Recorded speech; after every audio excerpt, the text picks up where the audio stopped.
Before we continue, I wanted to share some exciting news with you. My new online, on-demand program, How to Advance Your Career with Your Current Employer, is officially live and ready for you. So if you're looking to speed up your career progress, check this program out via the link in the description.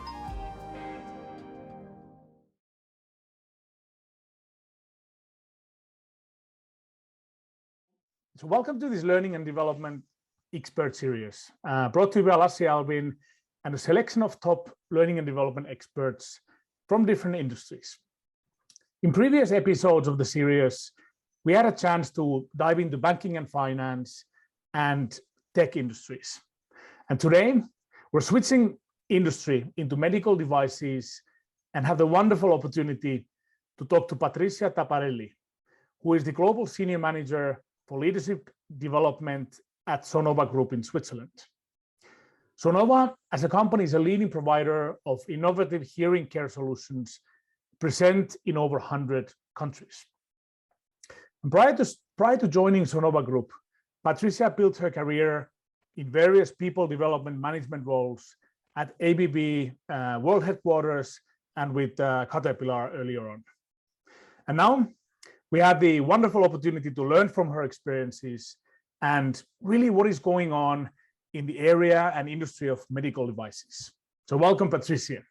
Thank you very much, Lassi. It's an honor being here with you. And yes, it's exciting to be able to share my thoughts and of course my experience of being so many years in not only in learning and development environment, but in different industries and in different parts of the world. Yeah, thank you. Wonderful. So let's dive straight into the first of all, congratulations on your latest acquisition with Sennheiser. It must be a big change also for Sonova. Yes, it's exciting, you know, and this is really like cool brand. So the future is coming. And probably some opportunities and extra work for L&D as well to integrate everything. So first, I'd like to ask, regarding your particular industry, medical devices, how important is it for your industry to see that employers are constantly learning and motivated? And more importantly, what is the outcome that you see if that learning stops?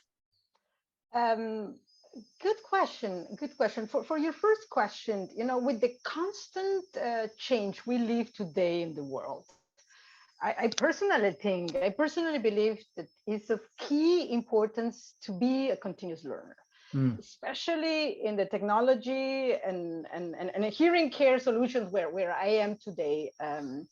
If we really want to continue belonging to these top three, play the game, we need people with the right skills, and that requires this continuous learning mindset.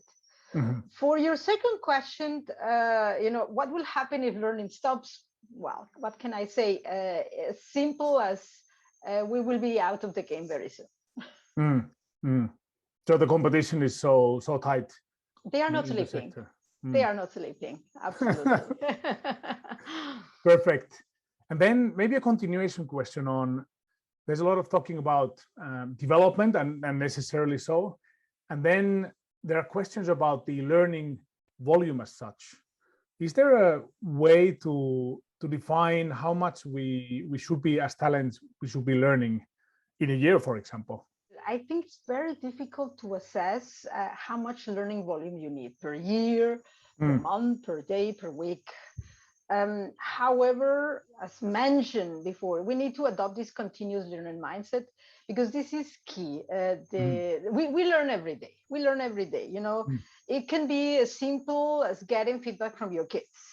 The problem that we have very often is that we don't pay attention to that, you know, because we are busy doing things and not really reflecting if there are different ways of doing things better. Yeah. So here, curiosity is key. It's not the amount of learning that you are asked to take. It's about how much are you learning and how much you are paying attention and how are you implementing it too. It's a continuous learning. It will be very difficult to assess or measure, because it's very individual. I thought that was going to be the answer, but then again, like I had to ask. It was teasing me, and I get that question a lot as well. So it's really the quality over quantity. And Yes. In one of the previous sessions, our expert also said that on-the-job learning counts for 70% in the L&D world. No. Well, the 70-20-10 is, That one is what very regularly you say, but it's very individual, exactly. Yeah. Building on the fact you mentioned that industry needs people who are willing to learn and able to adapt. In your industry, what are the top skills that are on top of your learning and development agenda? Talking about research is saying, that analytical skills, creative thinking, which leads to innovation, where it's the industry where I'm finding today myself, dealing with uncertainty. We are living in a VUCA world. Planning, these are strongly correlated with high performance across all levels in an organization. At the same time, if we are talking about leadership, it's not only referring to managerial roles, to people who are holding roles in a management positions, but it's also more generically to influence, to provide direction, to inspire people, and of course, be open and leading change. What do you think about that?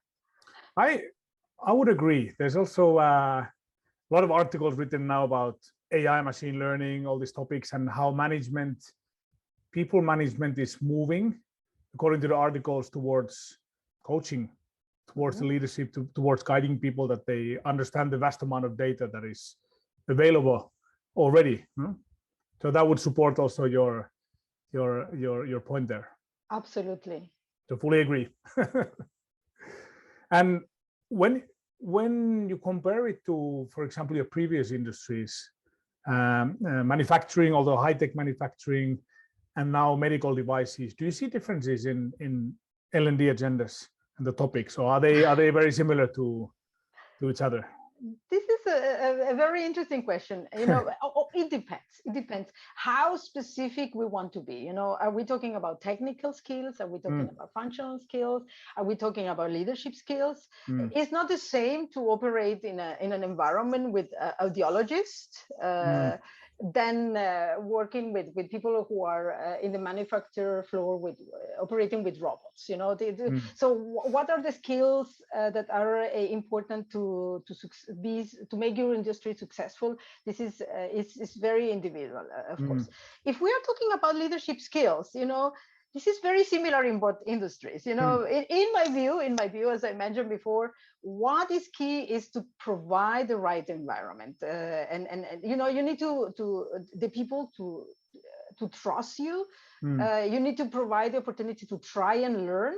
And of course, you need to give them a purpose. This is what is giving the people the drive to be better every day, to see, okay, what I'm doing every day is for something. This is why I'm doing what I'm doing. That's wonderful. Thank you. Makes sense. No, makes perfect sense. So it's industry specific when it comes to technicals, and then when it comes to overall leadership skills, they come closer together. Absolutely. Yeah. What about on an individual level? If an individual talent doesn't fully, what's the best way for them to take charge on their own learning and development? Because like we've discussed in the previous episodes as well, the world is moving fast. So there's so many changing needs that it's also hard for companies to cater for 1,000 different scenarios for learning. Although they try their best, of course. How can an individual support that personal growth and that planning? First of all, you need to have the aspiration towards a broader, bigger, or more complex role. Okay, you need to identify what you want. Where do you want to be? So that's key. In the end, we are all responsible for our own development. So we need to be clear with that. Today, with all technologies that we have, we have the possibility to gain knowledge instantly. Knowledge is everywhere. So you need to really find ways to apply, in what we are doing and keep improving again and again. You need to have a broad network. You need to ask people for help or support. You need to get a mentor. You need to take risk. You need to be positive, to get your best. At the same time, you need to help others. But it's key for you. You are the initial driver, for your own success. So you need to know what you want and where do you want to be. And what if I'm still a bit puzzled as a candidate or talent, what my development path would need to be? Who could I contact? Would it be L&D? Would it be my manager, or how would you advise? Well, first, if I'm thinking about myself, I will directly go to my line manager. I will openly express my needs for moving forward. If as I mentioned before, if I want to have a bigger role, a more complex role, or a deeper role, if I don't see any support or any opportunity, I talk to my HR director or my HR partner and explain also what are the possibilities outside there. And of course, you have your network, you have your friends, you need to talk to people, and you need to be very, very clear, where do you want to be? So open communication and I guess making noise in the right way. You need to make noise. You need to make noise. You need to raise your hand. Here I am. It's something out there for me. True. So no excuses, just to get out there.